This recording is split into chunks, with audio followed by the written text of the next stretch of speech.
you're blotchy and uneven, and it's probably because you're not using our skincare yet. But if you can't get away without foundation, you really need it.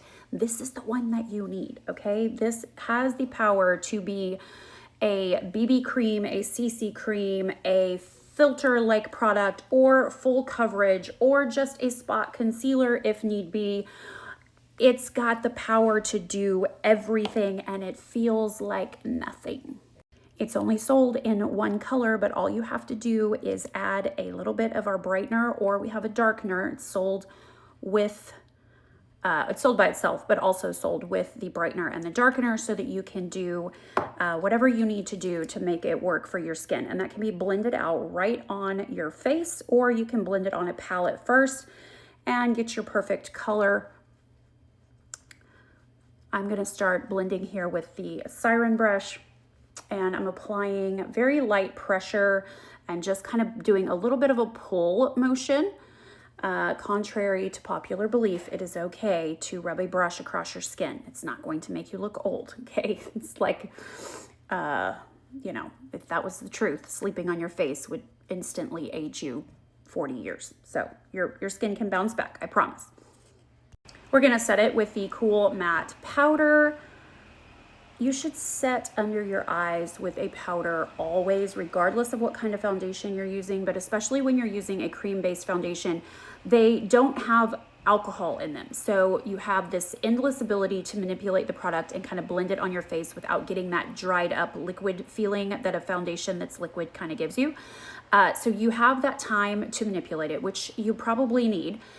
But because of that, you really want to set it with a powder. And this is gonna keep anything from smudging or budging under your eyes. It's gonna keep your under eye area from pulling on your mascara, from kind of tugging at your eyeliners or shadows. And if you're getting black underneath your eyes, it's probably because you're not setting well underneath your eyes.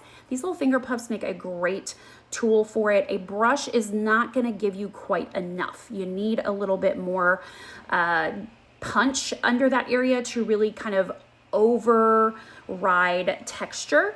So the powder, a little bit of a buildup of powder, if you're only using the tiniest bit because you think that that's going to be a better choice for not building up under your eyes or settling in fine lines, all the things that I hear about, that's not happening here. What you get from someone else's perspective is just a really clean look under the eyes when you're using this powder. So don't be afraid of it until you have tried it, and return it if that isn't true for you, but it's worked on every face I've ever used it on. We're gonna add some color with our warm matte dispensing brush. It's effortless, and like you don't even need a tool. It is the tool itself. Like, it's so easy.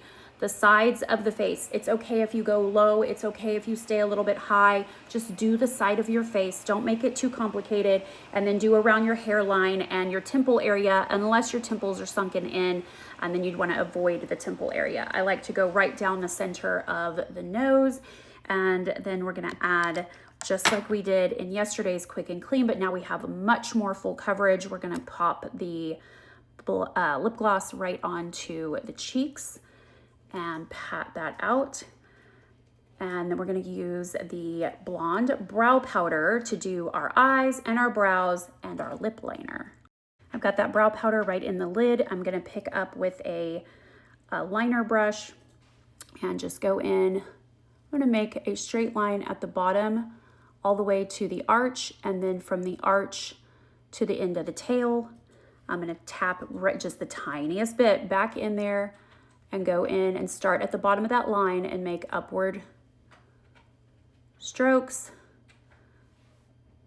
Doing this a little bit more defined than I did in yesterday's video.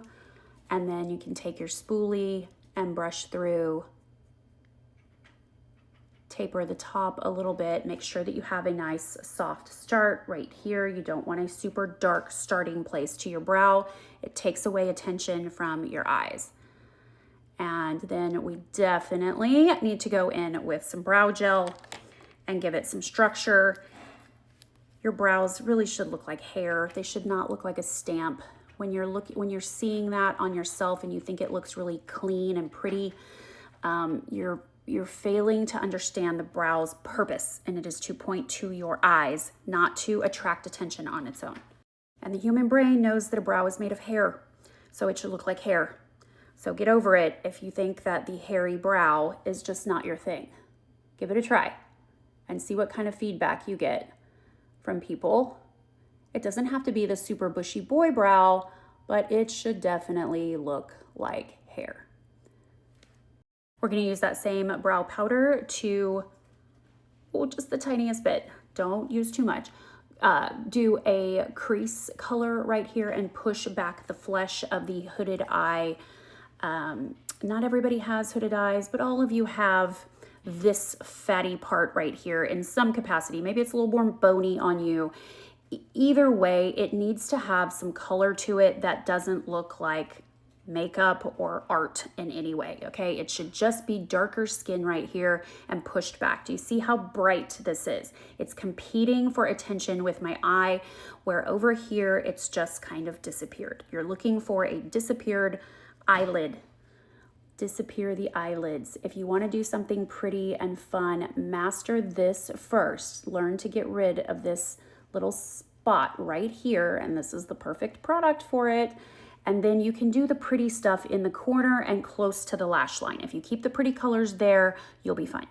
You can even add some of this to the bottom underneath your lash line. It's just gonna look like darker skin. It doesn't really look like makeup at all because it is a skin color. So when you take away all the colors that naturally exist on your face and you bring them back in just a slightly prettier tone, it's a very natural look. It reads in someone else's brain as absolutely how you woke up. I'm gonna take this a step further and align my lips with the brow powder, that perfect shadowy brown. Can do a lot of sculpting. You can sculpt your nose, you can sculpt your cheeks with it, but I've been in love with the effect I get from just going on the outside of my lips with our brow powder and the same brush I used to put the brows on. And then when I add our lip gloss, you're gonna see the magic. My lips look enormous. It's that little bit of shadow around the outside that reads to someone else's eyes as fullness, because if there was a shadow there, it had to be created by something full.